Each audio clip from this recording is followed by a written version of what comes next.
era kiringa okusoma ekigamba abavubuka alikawo ekikyukakyuka obusomerewe education is all about changes. Tukitaka kufahamu kuchukuza kwa kufanya kwa kusi kusoma ndio hicho muna likaba abantu abana babira ku bibasi abana basiye ku bibasi ku bibasi nitutumira kwa bibasi ndio kwa bibasi kwa ebyekiriza ndio betekateka y'okubitaka ensonga lwaki n'ababibeera kusobola kulowooza n'olanga tebalowooza ate university is a part of the electoral stew abaana mu kaseera obwesera tokulaba nti okuyigiriza kwonna bavaayo bavaayo nebateekako ebyani okugamba kabamunaye ekirabo kyange yembeere olwekyo tusanyuka nnyo ffe tulaba abavubuka nga muvuddeyo kubanga ekyo kisaanye okukola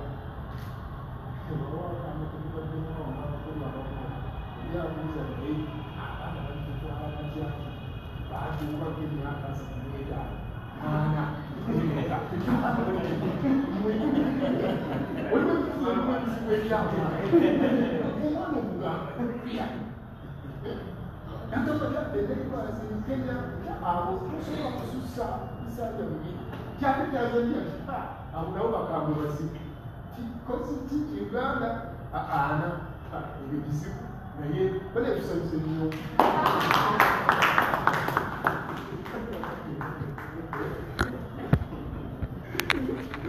kwongera okutereeza ekigambo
obulungi atugoberera Kobeta TV.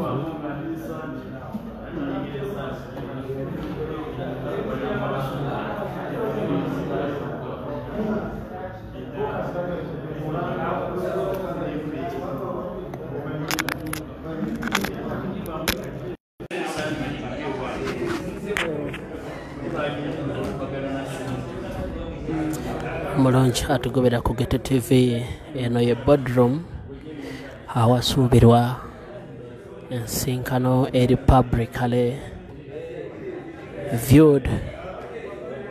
Abalungi abatugoberera tuli mu room muno mwe tusuubira Katikkiro wa Buganda ow'ekitiibwa Charles Peter Mayiga ssaako ne Robert Kyagulanyi Ssentamu bakyali mu kafubo akababiri akakungulidde ddala eddakiika wazindaba ziwerako.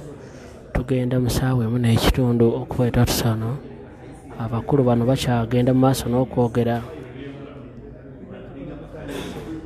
Tugenda mu ssaawa yakubiri.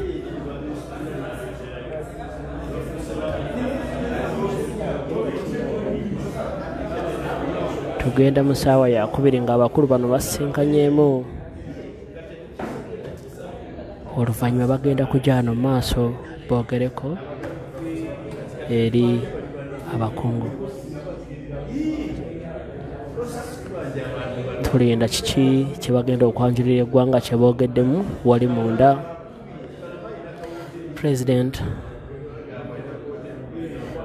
Robert Kyagulanyi Ssentamu, President w'ekibiina kya National Platform, essaawa eno agenda maaso n'okwogeramu ne Katikkiro wa Buganda. Bakyali mu kisenge ekyenjawulo oba mu kafubo ak'enjawulo, ate oluvannyuma bajja kujja kusinkana abakulu bano abali wano, era nga abamu ku abo abalinze wano be bamemba ba National Unity Platform okuli omumyuka we mu Central Buganda okuli Joel Ssenyonyi, David Lewis Rubongoya Secretary General, omukyala Nabila Nagayi Sempala Woman MP Kampala ate nga aspiring MP Road Mayor wa Kampala Zake Francis, munnamateeka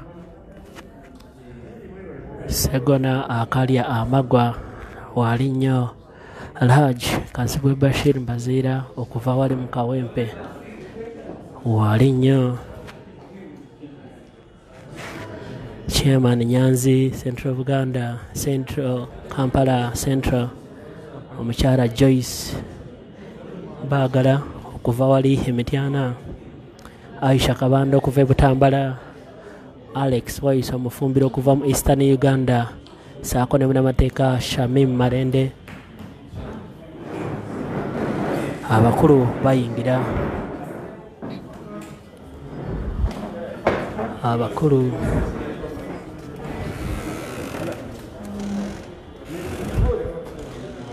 Abakulu boolekedde ekyo. Abakulu boolekedde ekibangizo.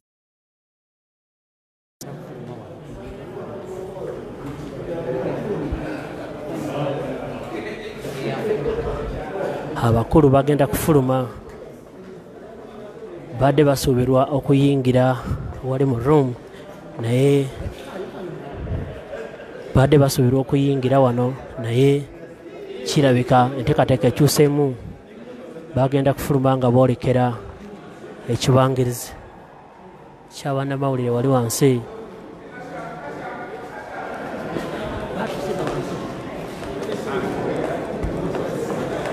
Ashraf yangu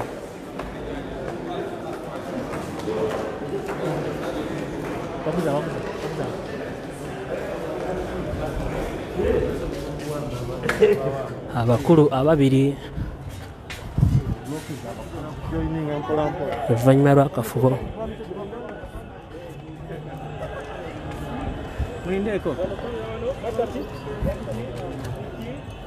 Yeah, Robert from zero to hero, from zero to hero. Ya Robert Kyagulanyi Ssentamu arwanira okufuga eggwanga Uganda mu 2021. Arwanira okufuga eggwanga Uganda 2021 from zero to hero. Abakulu bano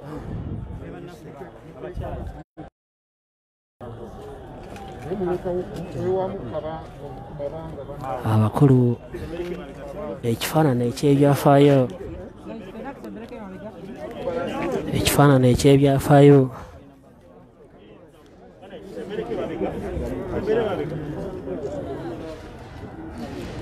ekifaananyi ekyebyafaayo from zero to hero, from ghetto embeera yeeyo ye Robert Kyagulanyi Ssentamu.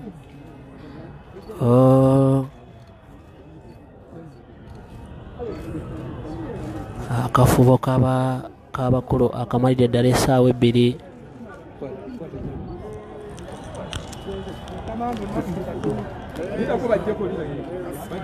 Akafubo akamaze essaawa wazindaba 2.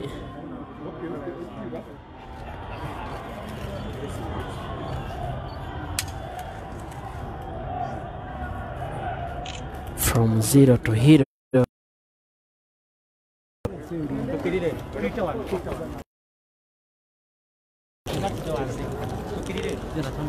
From 0 to hero, yeah, Robert Kyagulanyi Ssentamu.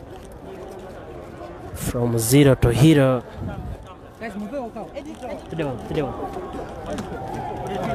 From 0 to hero. 0 to hero.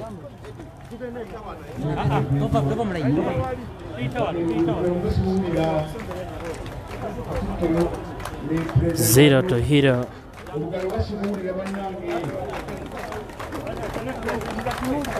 0 to hero. You can't believe omwana wa ghetto yerandiza yekka essaawa eno afuuse ensonga. Tukome.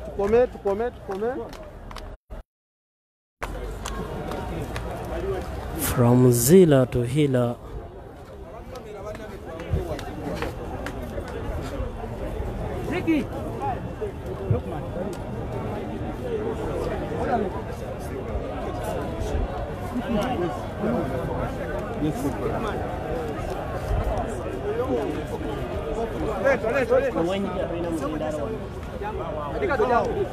Zino tugenda kusitula tukuleeta.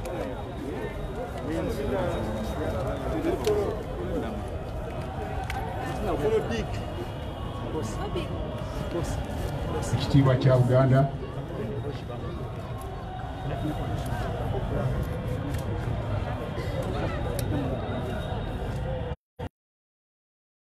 Obedane Deyoyona Ere Gwanga Buganda Tiriamanyiwa nnyo eggwanga lyaffe okwetooloola ensi zonna. Twesimye nnyo olwa Buganda yaffe. Ekitiibwa kya Buganda kyavaata naffe tukikuumenga. Sinayimba nkyale sitenda Ssaabasajja Kabaka asaanira afuge Obuganda bwonna naffe nga tumwesiga. Twesimye nnyo olwa Buganda yaffe. Ekitiibwa kya Buganda kyavaata naffe tukikuumenga. Oh, Uganda, may God afford thee. We lay our future in thy hands. United, free for liberty, together we all stand. Esara, I'm Mukama Katonda Kitaffe omukulu. Tukwebaza olw'ekirabo eky'obulamu Mukama mukwano gyaffe nkuumula ab'enganda zaffe. Ayi Mukama, tukusaba Katikkiro waffe Oweekitiibwa Charles Peter Mayiga oyengere okumuwa amagezi gewawa omuddu wo Sulemaani akulembera Obuganda, n'okusinga ennyo Ssaabasajja Kabaka nga ateredde ku Nnamulondo y'abajjajjaabe. Mukama, abadde bano abali mu maaso go ab'ekibiina kya NUP tukimanyi tebalina obubaka bwe baleetedde Obuganda. Mukama tukusaba mubaka obubaleshe mubenga bugatta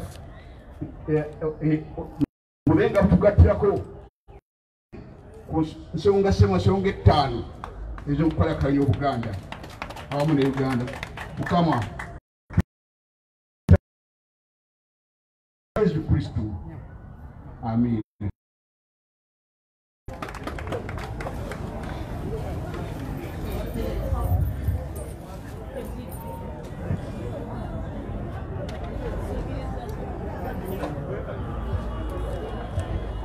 Mukama wange kamala byonna okubeera naawe olwaleero olulu bya Mulange wano ng'okyazizza bazzukulu ba Buganda bano Mukama wange abazze okukiika embuga nga bakulembeddwa muzzukulu wa Kayiira Emugulanyi Ssentamu.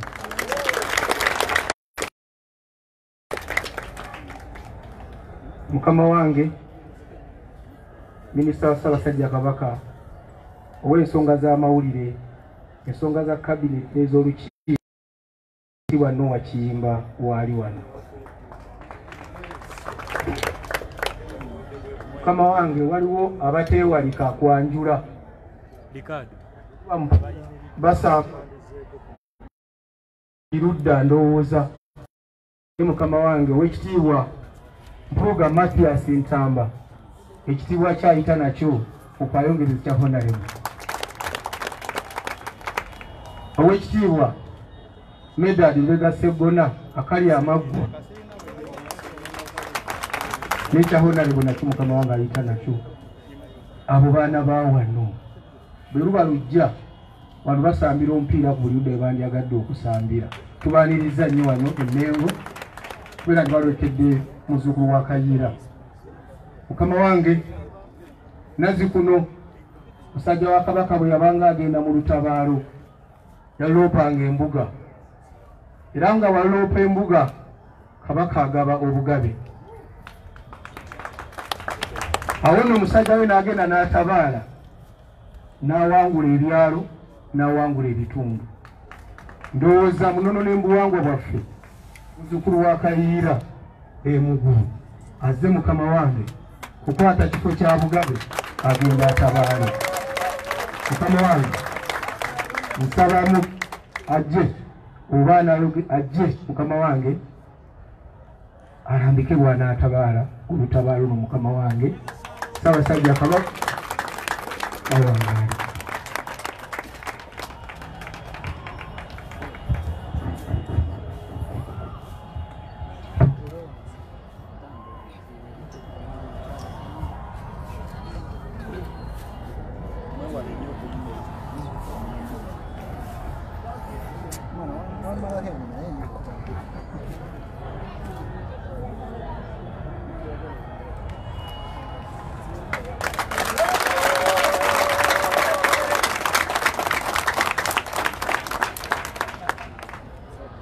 Owekitiibwa ennyo Katikkiro waffe Charles Peter Mayiga tweyanze okutukyaza embuga.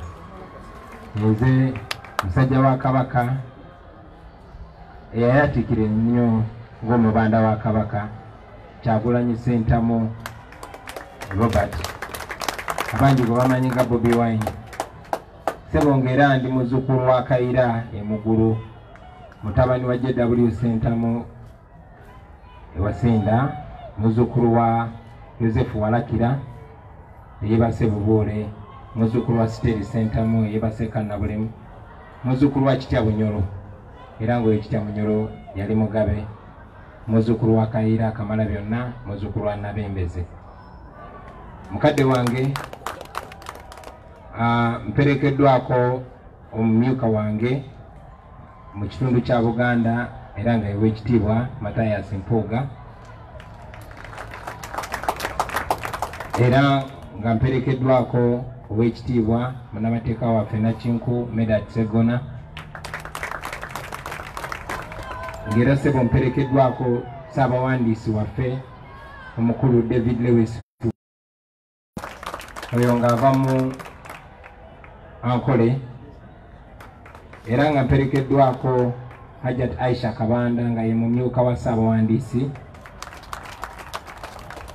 era mu mbeera emu nga mperekeddwako akulira ekiwayi ky'abakyala mu kibiina kya NUP Flavia Nabagabe Kalule era nga ssebo tulina omwogezi waffe omukulu Joel Ssenyonyi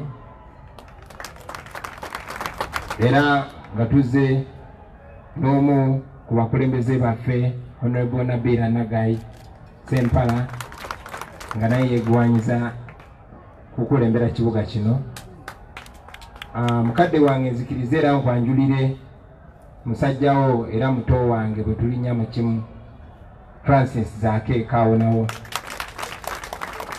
Mu mbeera y'emu twaze ne musaayi muto era nga yeegwanyiza okulembera Kampala mu bakyala omukyala Shamim Malende. Poze mukadde wange ku ludda luno era nina basajja bo Ssaabakonzi waffe mukulu Nyanzi Fred Sentamu, omukulu Kazibwe Bashir Mbazira, omukulu Mwada Nkunyingi okuva e Kyaddondo, omukulu Ibrahim Sejirinnyago bakazakeerya Mr. Updates, omukulu Aloysius Mukasa era ng'ava mu kitundu kino kyennyini. Nze ne mwannyinaze Joyce baagala ntwatwa, nzize mukadde wange n'omuyambi wange ow'oku Lusegere Sheriff Najja Ssenyonjo, twaze ne muganda waffe era nga yawanika ensawo y'ekibiina kya NUP gwe bayita Benjamin Katana, twaze ne muganda waffe Sserunjojo Weddembe okuva e Kawempe, twaze ne muganda waffe era nga yakulira bannamateeka baffe Anthony Wameri okuva e Bugisu, era mukadde wange nzikiriza okuva e Busoga okwanjulire musajja wa Kyabazinga Alex Waiswa Mufumbiro. Owekitiibwa nnyinza obutabamalayo bonna kubanga bangi ate b'oli muntu wa budde, nzikiriza mbakomi awo. Tuli basanyufu owekitiibwa okufuna omukisa okujja okukiika embuga, newankubadde okujja tekubadde kwangu onootusaasira. Twakulaga essaawa 8 naye katono tulemerwe okutuuka. Tuzze okuloopera ezimu ku nsonga ze mmanyi nti ezimu baazikuloopedde jjo, kubanga nze kennyini musajjawo nze naviiriddeko oba oliawo okutyoboola ekitiibwa ky'Obwakabaka, ekitiibwa ky'abataka n'ekitiibwa ky'abanaddiini bwe bakubye amasasi n'omukka ogubalagala ku kigwa kyaffe ekya jjajjange Kayiira Emugulu. Twabadde tugenza omwebaza n'okumuyozaayoza okulembera olukiiko lw'abataka okumala emyaka 7 eddu. Kyannaku nti tetwasobodde kutuuka olw'embeera eyabaddewo. Mukadde wange manyi bulungi nti abapoliisi n'abamagye olunaku lwaleero babadde wano nga bazze okwetonda olw'effujjo n'okutyoboola ennono yaffe bye baakoze. Nzikiriza nkuloopere ow'ekitiibwa nti kyannaku nnyo nga tewannayita lunaku lulamba nga beetonze olwa bye baakoze abantu bo era bazzeemu ne babikola abantu bo, kubanga batukubye omukka ogubalagala, emiggo givuze, n'abantu baffe bangi bakwatiddwa. Omusango nno ogutulangibwa kuvuga emmotoka okujja wano embuga okwogera ensonga zaffe. Saagala zirwako nnyo naye mpozi ku nsonga eyo w'ekitiibwa kintu kimu kye saagala kulekayo. Ku mukono gwo ogwa ddyo musajjawo oyo gw'olaba Francis Zaake ng'era ye mubaka akiikirira ebbendobendo lya Mityana, okulaba nti tanyumye mu ngatto nga nze bondaba bwennyumye, yamenyebwa nga yamenyebwa kigenderere era ng'omusango gwe yazza kwe kubeera Omuganda, era ng'abantu bennyini abaamukuba ne bamulemaza nga bamulanga okubeera ekyo kyali kyenyumirizaamu naffe kyetwenyumirizaamu. Era be bantu be bamu ow'ekitiibwa be bagenze ne bakuba jjajjaffe Kayiira omukka ogubalagala kutuuka kuzirika ne batyoboola n'ennono ya bakikoze. Mukadde wange manyi nti wabaddewo okusomozebwa kungi nnyo, naye zikiriza ensonga eyo ziremu nate ngirope mbutongole, kubanga nyina obukakafu nti buli wokangula eddoboozi lyo, buli wositula eddoboozi lyo, Ssaabasajja engeri gye yakutukwasa. Ate nga ffe abavubuka tuli basiimu nnyo eri Ssaabasajja kuba yatuwa Katikkiro omuvubuka. Era tumanyi nti eddoboozi lyaffe lituuka nnyo. Kale n'ow'ekitiibwa buli wositula eddoboozi lyo naddala ng'olisitudde ku nsonga ezinyiga abantu baffe naddala wano mu Buganda, kiba kya muzinzi.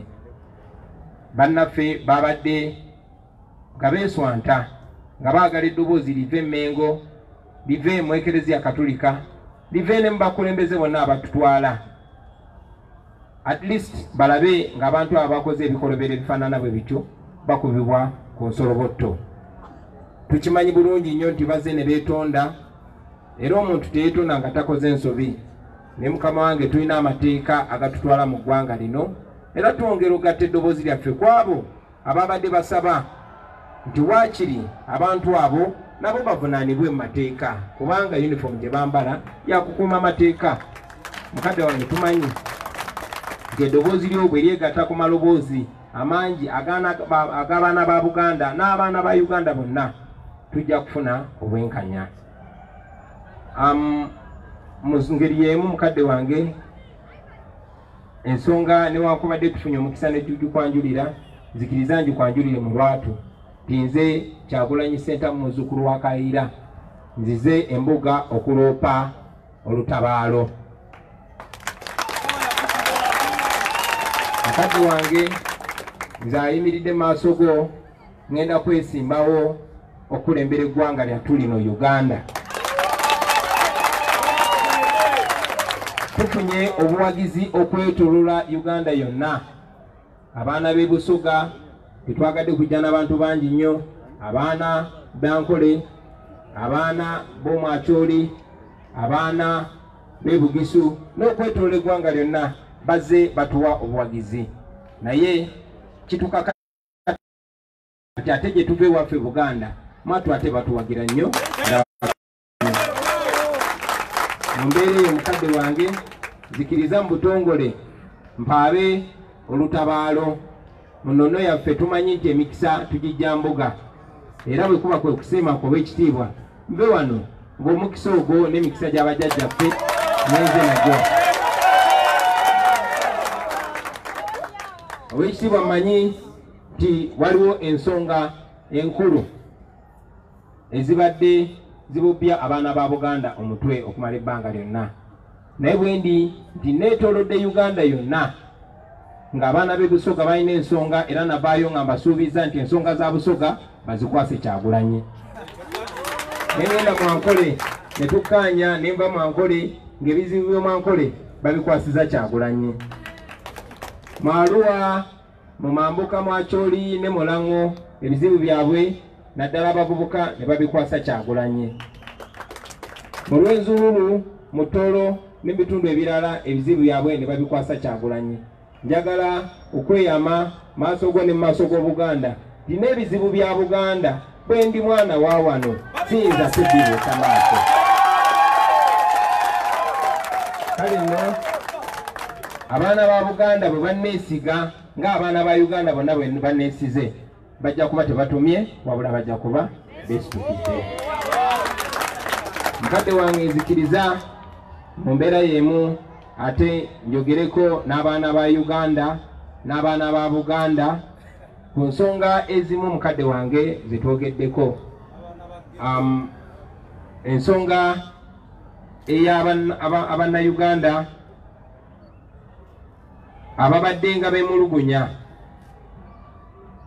bantuma okwebaza, era okwebaza tukutuusizaayo wa Katikkiro olw'okusitukirangamu n'akangulanga eddoboozi lye buli wabadde watabeerawo bwenkanya. Era bakwebaza Oweekitiibwa Katikkiro, era baganda bange obubaka obwo tubutuusize wa Katikkiro. Mpozi n'abo ababadde nga n'okwemulugunya, oba oli awo basuubira nti buli kaseera kubanga owekitiibwa Katikkiro eddoboozi lye balyesiga nti terikankana. Ababadde nga beemulugunya njagala okutwala omukisa okubategeeza nti bannange abo bannaffe ababeera beemulugunya abamu ne batuuka n'okusiiwuka empisa ne bakozesa oboolyawo ebigambo ebitasaanidde. Njagala okubategeeza nti Buganda si ye mulabe wammwe. Owekitiibwa Katikkiro si ye mulabe wammwe. Omulabe wammwe omulabe w'abantu bonna naddala Bannayuganda bwe butali bwenkanya. Kale nno njagala kubasaba mu maaso ga Katikkiro ebitala byammwe mubikyuse maike. Njagala kubasaba mu maaso ga Katikkiro nti ebitala byammwe mubikyuse mubitunulize obutali bwenkanya. Ebitala byakyuse mubitunulize ebikyamu kubanga buli muntu aba anyigirizibwa mu mbeera emu oba endala. Omugenzi Martin Luther King yatugamba nti obutali bwenkanya obubeera mu kifo ekimu bubeera ate buteeka obwenkanya obuli mu bifo ebirala ku bunkenke. Tumanyi nti ebitunyiga beminyiga n'abatukulembera wano Emmengo n'okwetoola eggwanga lyonna. So tetulwanagananga naddala abaana ba Buganda n'abaana ba Uganda yonna. Njagala okusindika obubaka eri bannaffe bonna abali wano mu Uganda n'okwetooloola ensi yonna nti batulabira ku bigambo byaffe. Singa amaanyi gonna gonna tugakozesa nga tulwanyisa obutali bwenkanya okusinga okwerwanyisa n'okuvumagana ffekka, abantu bajja tuwa obwesige, abantu bajja tukkiririzaamu. Ate n'oyo omulaba agezaako okutwabulayawula n'okutuusa oluwonko makati tujja kuba tumulinye ku nfeete. Owekitiibwa nzikiriza nve waggulu nga nkwebaza okutukkiriza okukyala olwaleero era nga nyongera okwesaba Owekitiibwa oleme kulekeraawo kusitulanga ddoboozi lyo naddala nga waliwo okunyigiriza eri abantu bo n'abantu ba Uganda. Webale nnyo ssebo, webalire ddala. Ssaabasajja Kabaka awangaale.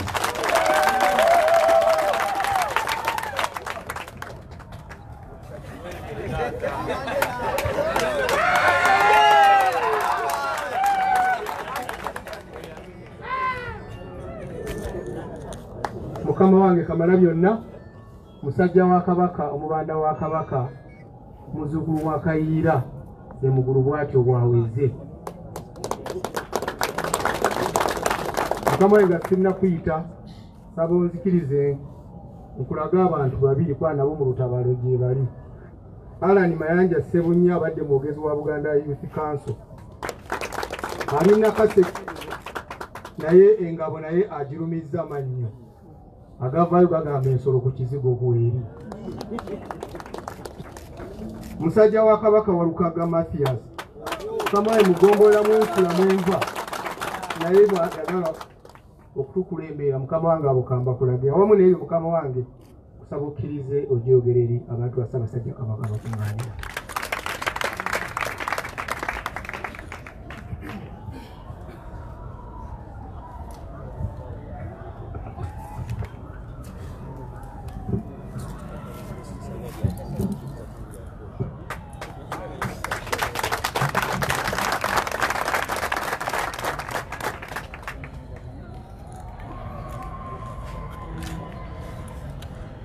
Babale nnyo Owekitiibwa Kyewalabye Male, Owekitiibwa Kiyimba, ababaka baffe aba Paalamenti abali wano ate baaliko abaweereza ba Kabaka nga baminisita, ssebo Pulezidenti wa NUP n'abakuwerekeddeko, n'abagenyi baffe mwenna.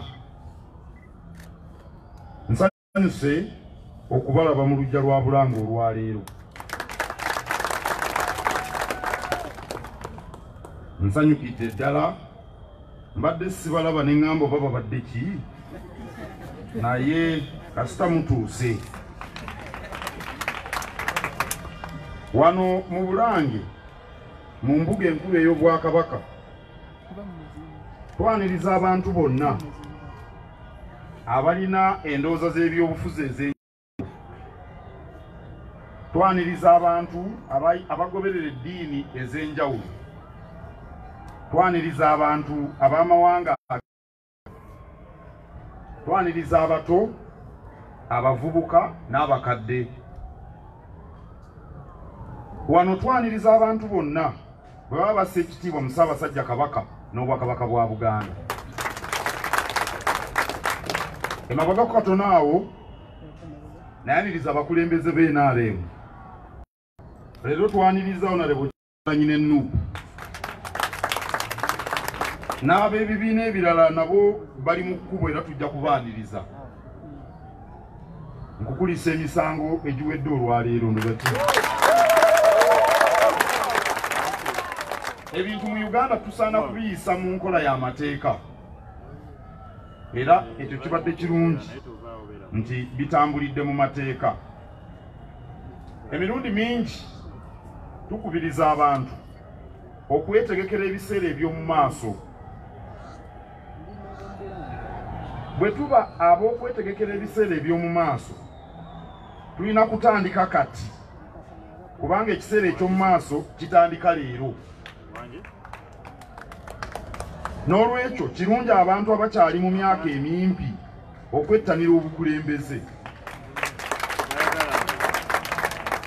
Abavubuka mu Uganda bawera ebitundu 7 ku buli 100. N'olwekyo kirungi okwenyigira mu kuzimba eggwanga nga mmwe bwe mwesooddeyo.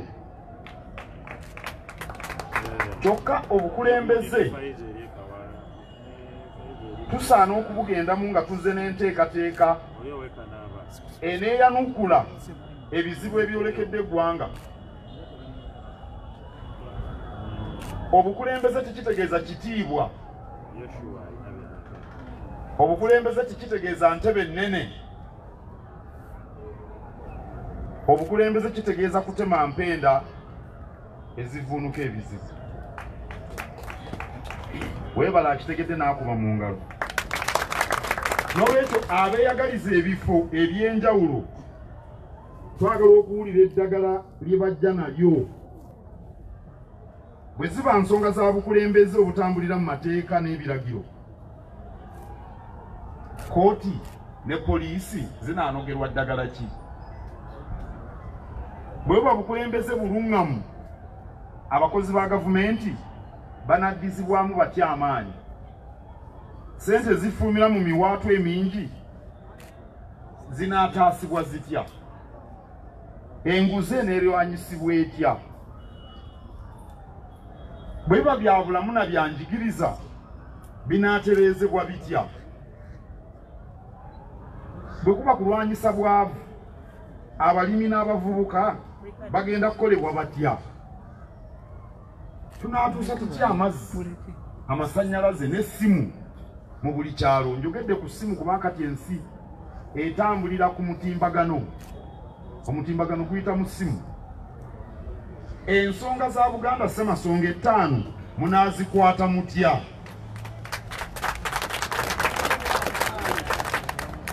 Awo nno abavubuka kirungi okwenyigira mu byobufuzi ne mu bukulembeze. Kyokka basaana okubweteekerateekera n'okutema empenda ezinaatuvuunusa ebyo ebizibu ebyolekedde Uganda. Tusaba bannabyabufuzi abakulu n'abato abali wano n'abatali wano bayige okugumiikirizigana. Buli omu awuliriza omulala. Kisaana enjuyi zonna eziri mu lwokaano ziweebwe omwaganya ku mikutu gy'amawulire ziwulirwe. Okuyombagana, okuvumagana, okukuba abantu, okutta abantu bisaana biviibweko, biviiribweko ddala. Ensi ffenna tugiryako makoola. N'olwekyo kya asaana okukozebwa.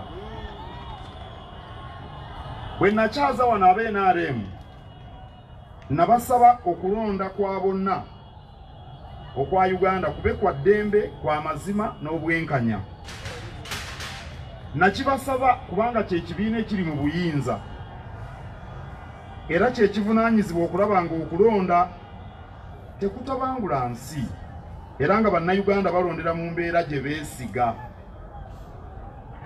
Abantu bwe beetaba mu kalulu akalimu eddembe, amazima n'obwenkanya ebikavaamu babikkiriza, awo ensi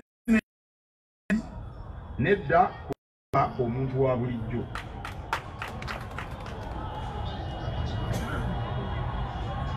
Weewale kuntegeeza olutabaalo lw'oliko.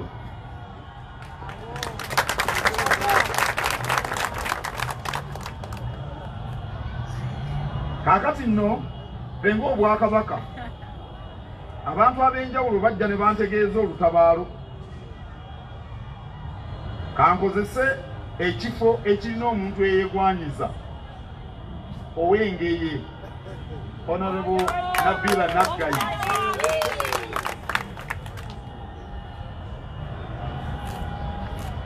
Lord Mayor Erias Lukwago yajja ewange n'antegeeza nti nno naye yagala kuddamu ku bwa Lord Mayor oyo we FDC mu Nankoba za Mbogo ate yeddira Nkima. Mukiwulidde ekyo? Nkyagenda mu maaso. Nabbira Naggayi ono kwe mulaba wa Nuupu, mukyala wa Kabaka.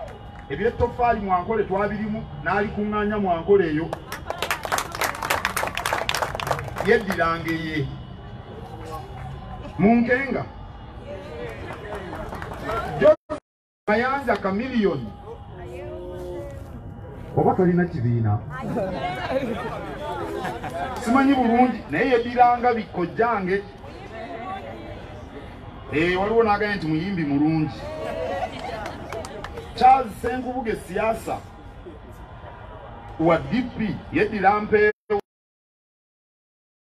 ate Daniel Kaziwe Ragadi ORM yeddira Nnyonyi. Kaakati abantu bano abataano bonna baliko ababakkiririzaamu. Mengo naye abatunuulidde era mu bo mulimu abasinga ku balala, naye Mengo abataano bw'eneerondo n'emuwandako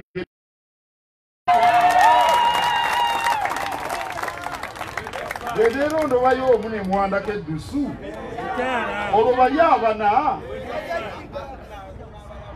bo si baana ba Kabaka. Kati nno kambabuulire kino tugamba ti abalonzi mulonde abo abanaafaayo ku nsonga za Buganda. Obwo obubaka Kabaka yabutuwanga ennaku z'omwezi 8 omwezi guno. Mulonde abantu abafaayo ku nsonga za Buganda. Ffe obubaka obwo tubugaziyaamu katono ne tugamba nti abalonzi balonde abo abanaanwanirira ensonga za Buganda Ssemasonga 5. Twagala bannabyabufuzi abalonzi bababuuze we bayimiridde ku Ssemasonga 5. Twagala abeesimbyewo boogere mu lwatu engeri gye banaalwanirira Ssemasonga 5. Kati awo abalonzi bajja kulondako omuntu awa Kabaka ekitiibwa. Bajja kutegeera omuntu assa mu nnono n'obuwangwa ekitiibwa.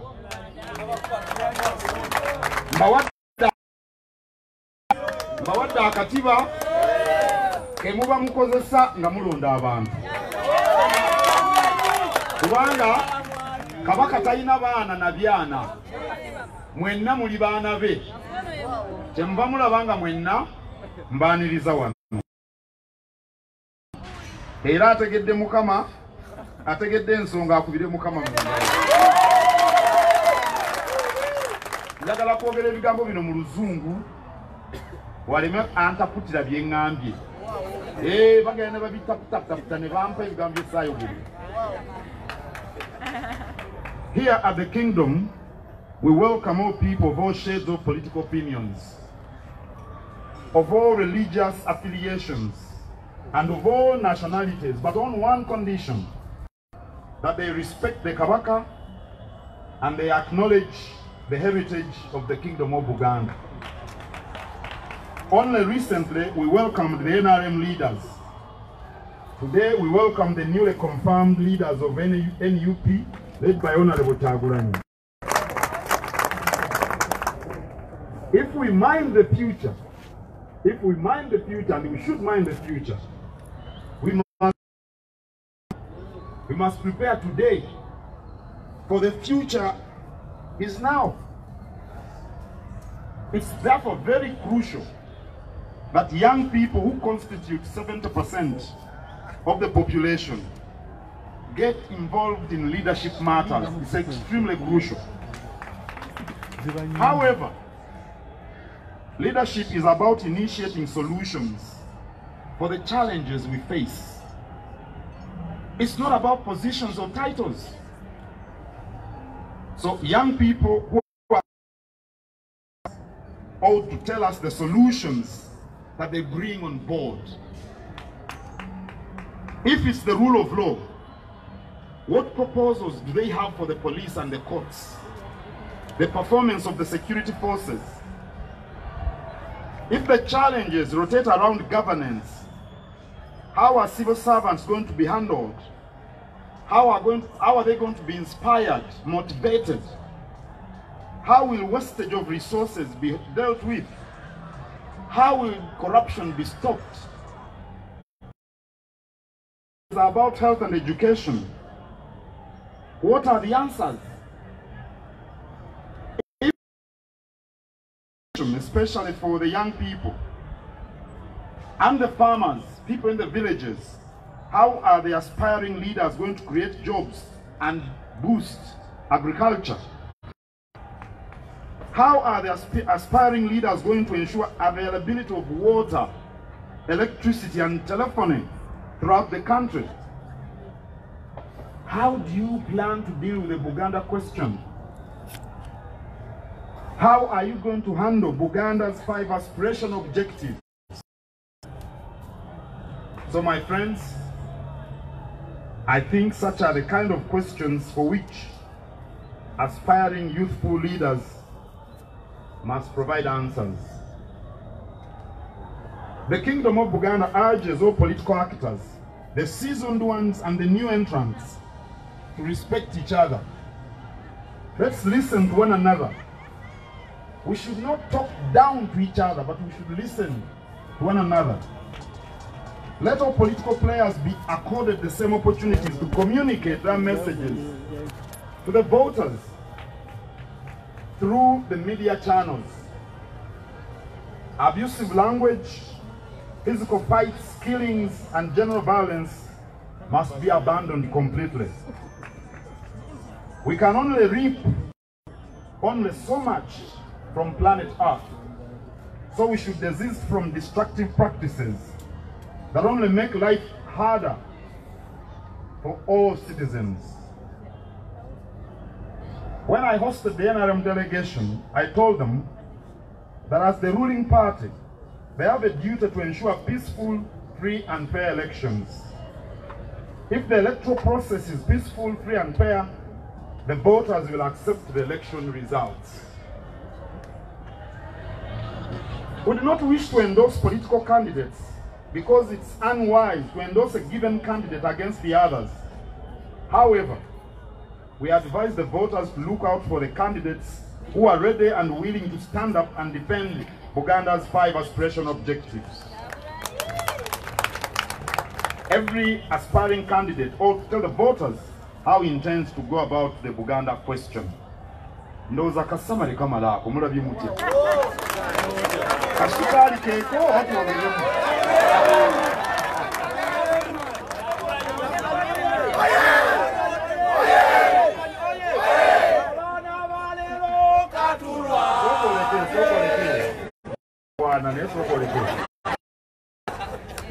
Nziramu okwebaza Honorable Kyagulanyi olw'okujja okukyala embuga. Nebaza abakulembeze bazze nabo mu kibiina n'abaka ba Parliament. Nammwe abalala bonna abavubuka akakkamu waliwo enjawulo nnene wakati w'okubeera omuzira n'okubeera omujulizi. Mukategedde ako? Omuzira aba mugezigezi n'alama n'anyumya ebyaliwo. Omujulizi oluusi kimutwaliramu. Akategedde akubire Mukama mu ngalo. Abasajja Kabaka awangaale. Katonda omulungi w'ekisa Mukama otuwondogoleke emikisa gyo era bafe omukume Bwana John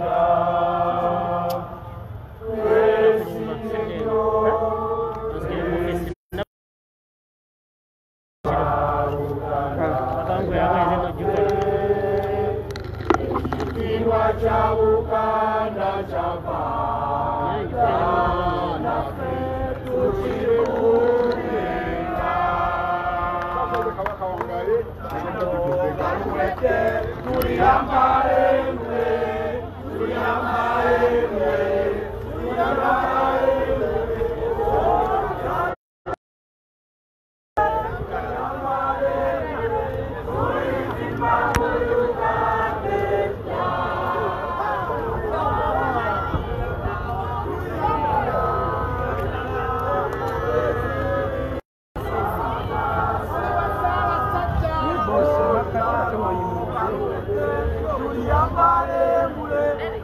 Bane mukome we mabega.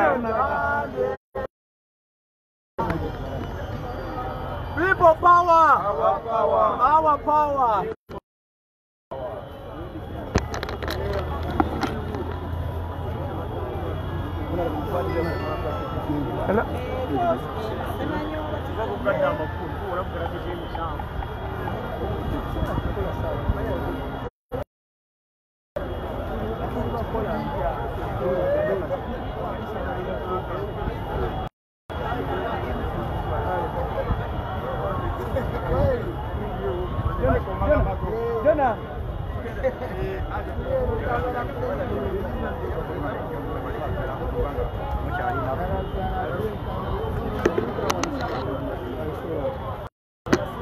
Okay, ensubira ensonga tukitegedde bulungi. Ebbanga libadde ppanvu kuba wetandikidde okuva ssaawa 5 tuli live. Teweerabira nnaku lwankya ssaawa 10 zennyini mudda ku muda tusobole okuba nga tugenda maaso n'okwagira enteekateeka y'ekibiina kya National Unity Platform. Jjukira nti okuva olunaku olwaleero it's a National Unity Platform. Bakikakasiza embeera yeyo kikakasiza ennaku lwankya ssaawa 10 zennyini mudda ku muda.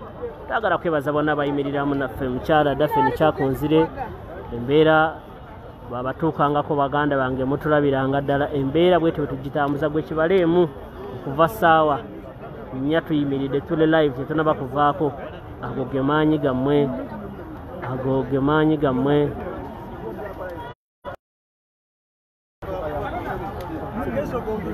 Ago ge maanyi gammwe.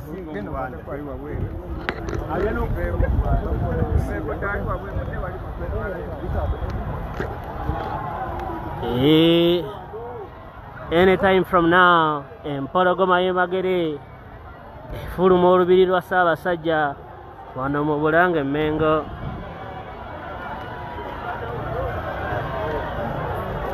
Anytime from now, abantu bangi nnyo bakwatiridde okuva mu Bulange Mmengo.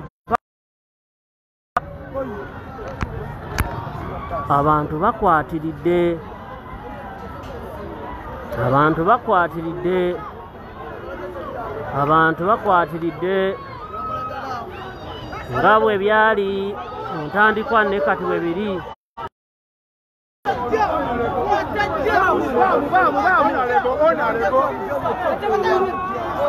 Abantu bakwatiridde, abantu bakwatiridde and clear olubiri e Mmengo. Omubaka Robert Kyagulanyi Ssentamu afuluma.